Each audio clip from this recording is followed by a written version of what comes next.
사회생활을 하다 보면 나와 맞지 않는 사람을 만날 때가 종종 있다. 이럴 때마다 상대방과의 관계를 끊어내야 할지 아니면 계속해서 유지해야 할지 고민되기 마련이다.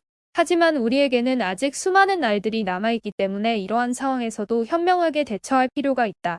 그렇다면 나에게 맞지 않는 사람이란 무엇일까? 그리고 어떻게 하면 그러한 사람에게서 벗어날 수 있을까?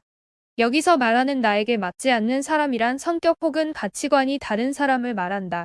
물론 모든 사람들은 서로 다른 환경에서 자라왔기 때문에 당연히 다를 수밖에 없다. 그러나 어느 정도 양보하며 이해할 수 있는 수준이어야 한다. 만약 내가 도저히 받아들일 수 없는 행동을 한다면 그때는 과감하게 관계를 정리하거나 거리를 두는 것이 좋다. 앞으로도 수없이 많은 사람들을 만나고 헤어지게 될 텐데 굳이 스트레스 받아가며 에너지를 낭비할 필요는 없기 때문이다. 살다 보면 마음 맞는 사람보다는 그렇지 않은 사람을 더 많이 만나게 된다.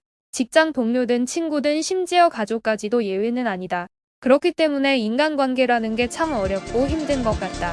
오죽하면 내 맘 같지 않다라는 말이 생겼을까. 그럼에도 불구하고 좋은 인연을 만들기 위해 끊임없이 노력해야 하는 이유는 분명하다. 혼자서는 살아갈 수 없는 세상이기 때문이다. 따라서 지금부터라도 좀 더 넓은 시야를 가지고 다양한 사람들을 만나며 경험을 쌓아야 한다. 그래야 훗날보다 성숙한 어른이 되었을 때 올바른 판단을 내릴 수 있기 때문이다. 아마도 우리가 인간관계로 고민하는 대부분의 이유는 타인에게 기대하는 바가 너무 크기 때문일 것이다. 그들 역시 당신과 마찬가지로 부족한 많고 서툰 존재임을 인정한다면 관계에서 오는 스트레스를 줄일 수 있을 것이다. 어쩌면 모든 문제는 나 자신으로부터 비롯되는 것인지도 모른다. 그러니 자책하거나 스스로를 미워하지 말자. 대신 한 번쯤은 내게 이렇게 말해주자. 지금 이대로도 괜찮아. 충분히 잘하고 있어. 라고. 만일 누군가와의 관계 속에서 불편한 감정이 올라온다면 다음 페이지를 열어보자. 거기엔 분명 더 나은 관계를 위한 힌트가 숨겨져 있을 것이다. 하지만 그 전에 먼저 해야 할 일이 있다. 바로 나는 어떤 사람인가? 하는 질문에 대한 답을 찾는 것이다.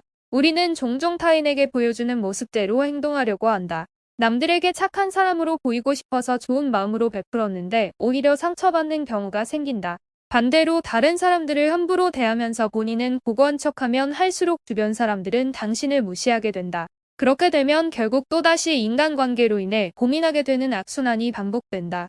그래서 가장 먼저 필요한 것은 자기 자신과의 관계를 회복하는 것이다.